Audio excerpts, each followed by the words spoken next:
오늘 하루 종일 명태균입니다. 실장님, 네. 명태균 씨를 사기꾼처럼 생각하시는 분들 많은 것 같아요. 이렇게 의원님들 발언 보면. 실장님은 동의하세요? 아까도 비슷한 질문을 받았는데요. 제가 정확히 그분을 모르기 때문에 아직은 단정할 수 없지만 언론에 보도된 여러 내용들을 보면 조금 좀 조금 사기꾼인 것 같다? 사기꾼이라는 표현까지 쓰고 싶지는 않습니다만 여러 가지 자기 과시욕이 있는 왜냐하면 본인은 과장된 사기꾼이라고 하면 하는 또 것 이제 같은 느낌을 제가 명태균 씨가 받았습니다. 공격을 하니 그 말은 못하겠고. 어찌됐든 뭔가 참 어찌 보면 대단하고 희한하고 하여튼 좀 뭔가 좀 그렇습니다. 그죠? 근데요. 지금 많은 국민들이 이 사실에 놀라워하는 거는 어떻게 이런 사람한테 김건희 여사님도 그렇고 윤석열 대통령님도 그렇고 그렇게 신뢰하고 믿었을까? 글쎄 김 대통령 내외분뿐만 아니라 그 전에 김종인 박사나 이준석 그게 참 대표나 희한하죠. 여러 주요 정치인들도 교류하는 걸 보면 그래도 네. 이런저런 세상을 보는 관점에서 설득력 있는 얘기도 많은 하고 사람들을, 그럴 수도 설득했던 것- 있겠습니다만은 네. 많은 최근 한 달, 두 달 동안에 언론에 보도된 내용들을 보면 조금 굉장히 실망스러운 점들을 많은 국민들도 신뢰하기는 좀 느끼지 어려워 않았겠는가. 보인다. 근데요, 저희는요, 우리 실장님을 비롯해서 대통령실 관계자들 저 뒤에 쭉 앉아 계시는데, 약간 뭐랄까요. 꼭 벌거벗은 임금님 같은 그런 기분입니다. 그런 이소부화를 보는 것 같아요. 왜 그러냐면, 지금 이 안에서는 굉장히 막 당당하게 얘기하세요. 법적으로 문제될 거 아무것도 없다. 엄청난 헛발질과 역대급 해프닝을 민주당이 지금 하고 있다. 하고 굉장히 당당하게 실장님께서 오늘 줄곧 얘기를 하셨잖아요. 그럼 국민들께서 우리 비서실장이 이렇게 얘기하는 걸 보니까 정말 문제가 없구나라고 생각하실까요? 그건 제가 관심사가 아닙니다, 지금. 관심사가 아니면 안 되죠, 비서실장께서. 아니, 제 발언이. 지금 세상 사람들이 어떻게 보는지 제가 좀 말씀드릴게요. JTBC에서는 대통령실 해명 거짓말했다. 채널A에서는 국민 당황. TV조선에서는 부실 해명 비판 피하기 어렵다.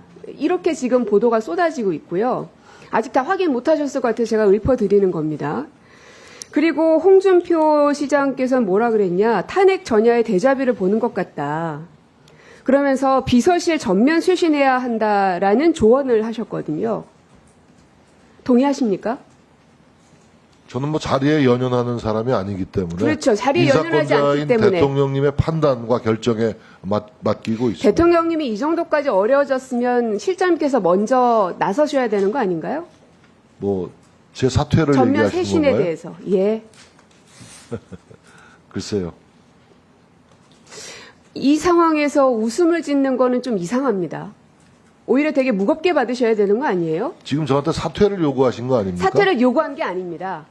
홍준표 시장께서 전면 쇄신해야 된다라고 강하게 요구하고 있는데 여기에 대해서 비서실장으로서 어떤 행동을 할 대통령의 거냐. 인사 쇄신에 대한 원칙이 있습니다. 그럼 그것은 대통령께서 보여주기식이나 국면 전환용이 아니라 적재적소, 적기적소의 인사 요인이 발생할 때 인사를 단행한다는 것이 대통령의 일관된 이 정도로 인사 지지율이 원칙입니다. 바닥을 치고 이 정도로 대통령실 해명이 계속 거짓 해명임이 드러났음에도 불구하고 이게 정상적이에요.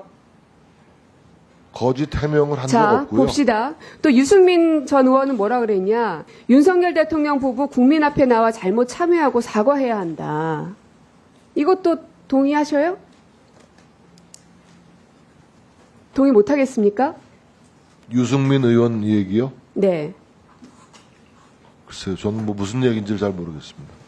무슨 간단하죠. 대통령 부부 국민 앞에 나와서 참여하고 사과하라고요. 뿐만 아니라 수도권의 한 의원은 이런 얘기했네요.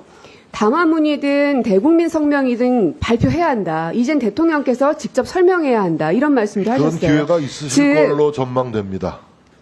그런 네. 기회는 있을 겁니까? 네, 이달 중이나 11월 10일이 임기 반환점을 맞는 시점 아니겠습니까? 그래서 국민과의 소통 기회를 어떤 형태로든지 갖게 될 것으로 예상하고 있습니다. 뭐 기자회견이 됐던 국민과의 대화 타운홀 미팅이 됐던 어떤 형태로든 네, 실장님. 대통령의 지금 입장 벌써 표명이 있을 알겠습니다. 것으로 전망하고 있습니다. 기대하겠습니다.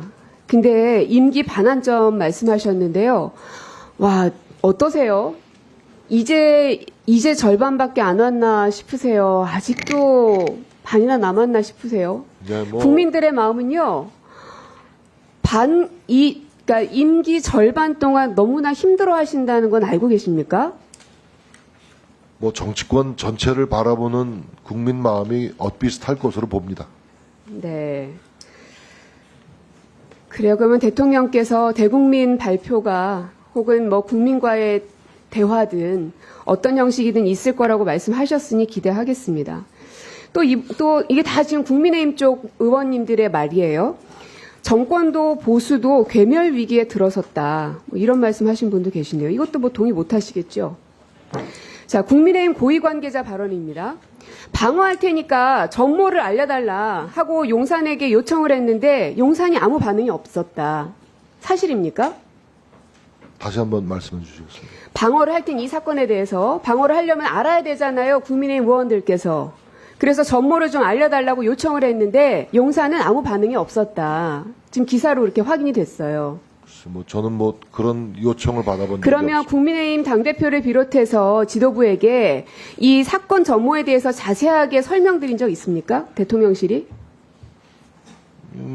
한동훈 대표와의 대통령 면담에서도 제가 배석을 했기 때문에 그건 벌써 한참 전이고요. 뭐 명태균 그 자리에서도 씨의 잠시 얘기를 대통령의 나왔었고요. 직접 육성이 나온 거는 어제잖아요. 그래서 한적 시일이 좀 있습니까? 됐죠. 예. 그러면은 결국은 국민의힘 의원님들에게도 이 사건의 전모를 알려주지 않으셨네요. 글쎄 사건의 전모라기보다는 아니 사건을 일방적인 알아야 의혹 제기에 방어를 할 거 대해서 아니에요. 대통령실은 일일이 대응하지 않습니다. 지금 음해적인 문제 자 제기나 그러면 제가 이거 일방적인 의혹 사실관계 제기에 하나 대응하지 확인할게요, 않습니다. 실장님. 아까 그 실장이 뭐라 그러시냐면 윤석열 대통령께서 이 명태균 씨를 경선 때는 알았던 것 같은데 본선 때는 좀 모르다가 5월 9일 날 그냥 저 축하 전화 정도 한 거다. 맞습니까? 제가 저는 다시 그렇게 한번 알고 있습니다. 그렇게 알고 있으시죠? 그런데요, 이것도 단독 기사로 떴어요.